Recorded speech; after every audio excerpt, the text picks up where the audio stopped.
क्या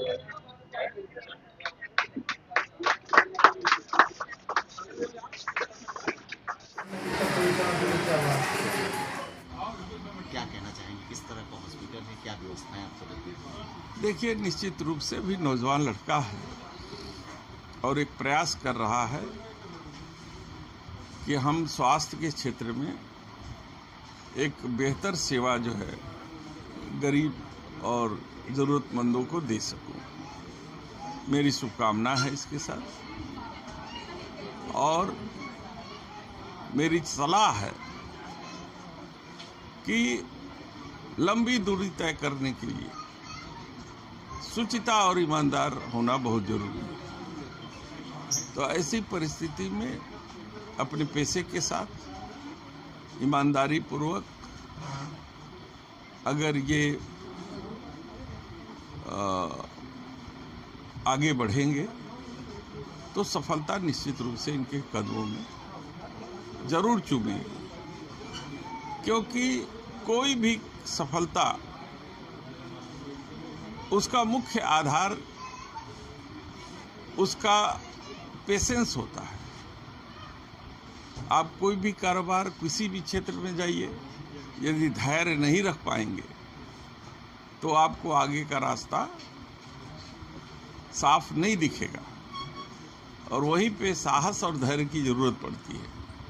हम सब इनके शुभचिंतक हैं, इनको हमेशा इस बात का एहसास दिलाते रहेंगे कि कोई भी सफलता एक दिन में नहीं मिलती। इसके लिए धैर्य और साहस की ज़रूरत है, और मुझे पूरा विश्वास है कि ईमानदारी पूर्वक, धैर्य से, साहस के साथ ये जनता की सेवा में लगे रहेंगे और अपने मंजिल को प्राप्त करेंगे। वर्तमान सरकार, कहीं चूहे दौड़ रहे हैं तो कहीं ओपीडी में गंदगी देखने को मिल रही है, क्या लगता है सरकार का ध्यान नहीं जा रहा है या? देखिए, सरकार तो हिंदू मुस्लिम करने में लगी हुई है, उसे जनता की स्वास्थ्य और शिक्षा पर क्या मतलब है। आपने देखा कि जो बड़े लोग हैं, जिनके पास पैसा है, वो अपने प्राइवेट अस्पतालों में जाकर के वो इलाज करा लेते हैं, लेकिन परेशानी किनको है?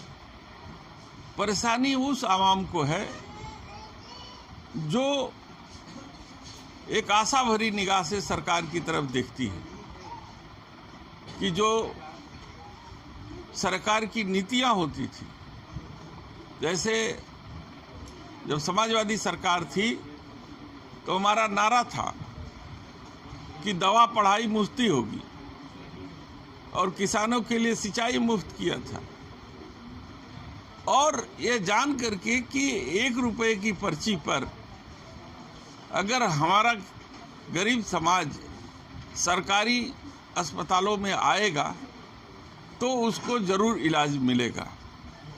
और हम लोगों ने उसको देखा है कि जब सो जिला अस्पताल और तमाम तरीके। जी, मैं डॉक्टर अमन, और मैंने MBBS जो है कर्नाटक से किया है। ठीक है जी, ये शिव शक्ति हॉस्पिटल है। अभी आज ही बस इसका उद्घाटन हो रहा है, आप लोग आए हैं और देख ही रहे हैं, तो बताइए अभी आगे क्या देखने को मिला है हॉस्पिटल में, क्या सुविधाएं हैं, क्या व्यवस्थाएं हैं, किस तरह की इलाज है? हॉस्पिटल में जो है अभी सुविधाएं जो है, हमारा हर तरह का कोशिश करेंगे हम लोग कि हर तरह की सुविधाएं मिले। ठीक है, जो बेसिक ज़रूरतें हैं कि कोई भी पेशेंट आए, चाहे अमीर हो गरीब हो, पहले प्रेफर होना चाहिए कि भाई मरीज का इलाज होना चाहिए, और ये सबसे ज़रूरी चीज़ होता है। उसके पास पैसे हो ना हो, अगर वो सही है, जेन्युइन है, पेशेंट है, तो उसका इलाज होना ज़रूरी होता है। यही सबसे बड़ा प्रायोरिटी होता है किसी भी डॉक्टर का, और ये किसी भी हॉस्पिटल का भी होता है। इससे कोई फ़र्क नहीं पड़ता है कि वो किस कंडीशन में आया, कैसे आया।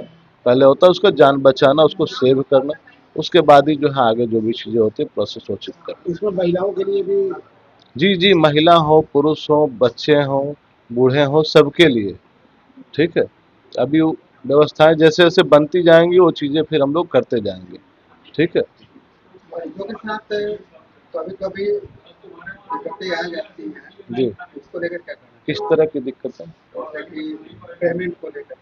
पेमेंट को लेकर वही मैंने अभी आपको बोला कि पहला प्रायोरिटी होता है इलाज करना, पेमेंट जो होता है वो सेकेंडरी होता है। ठीक है, कि जेन्युइन चीज़ें हैं। अगर कोई गरीब ही है और वो नहीं दे पा रहा, तो उसके लिए पेमेंट को लेके कोई बहुत इशू नहीं रखना चाहिए, ठीक है। लेकिन जो सक्षम है, जो दे सकते हैं, तो उनके लिए तो बात अलग हो जाती है। लेकिन जो गरीब है उसके लिए कभी नहीं सोचना है। जो गरीब है, लाचार है, मजबूर है। और सबसे बड़ी बात अभी मैंने जो पहले ही आपको बताया कि चाहे गरीब हो, अमीर हो, चाहे किसी भी कंडीशन में, चाहे बच्चा बूढ़ा जो भी हो, पहला प्रायोरिटी होता है ज़िंदगी बचाना। चाहे वो कोई भी डॉक्टर हो, हॉस्पिटल हो, इसका पहला प्रायोरिटी और आखिरी प्रायोरिटी होता है ज़िंदगी बचाना, उसे एक नॉर्मल लेवल पे लेकर के आना। पैसा प्रायोरिटी नहीं है। मैं डॉक्टर मुकेश कुमार पटेल। आप अपना परिचय बताइए। हाँ, मैं doctor Mukesh Kumar Patel, director Shiv Shakti hospital. किस हॉस्पिटल की शुभारंभ हुई है? शिव शक्ति कहाँ पे हुआ? Hospital multi speciality. क्या व्यवस्था है? यहाँ पे हमारे यहाँ 5 बेड का आईसीयू है, 5 बेड का जनरल वार्ड, 1 बेड का प्राइवेट और 1 ओटी। कौन कौन से डॉक्टर बैठेंगे इन्होंने कहा से? हमारे यहाँ डॉक्टर बैठे हैं, डॉक्टर आशुतोष पांडे, एमबीबीएस हैं, डीएनबी, और दूसरे डॉक्टर हैं डॉक्टर अमन द्विवेदी। 2 डॉक्टर बैठेंगे, बाकी हमारे यहाँ ऑन कॉल रहेंगे। ये 24 घंटे सुविधाएं हैं? सारी सुविधाएं 24 घंटे रहेंगी। किसके कर कब लोग को उद्घाटन हुआ है? माननीय मंत्री जी आए थे, वीरेंद्र सिंह, चंदौली सांसद।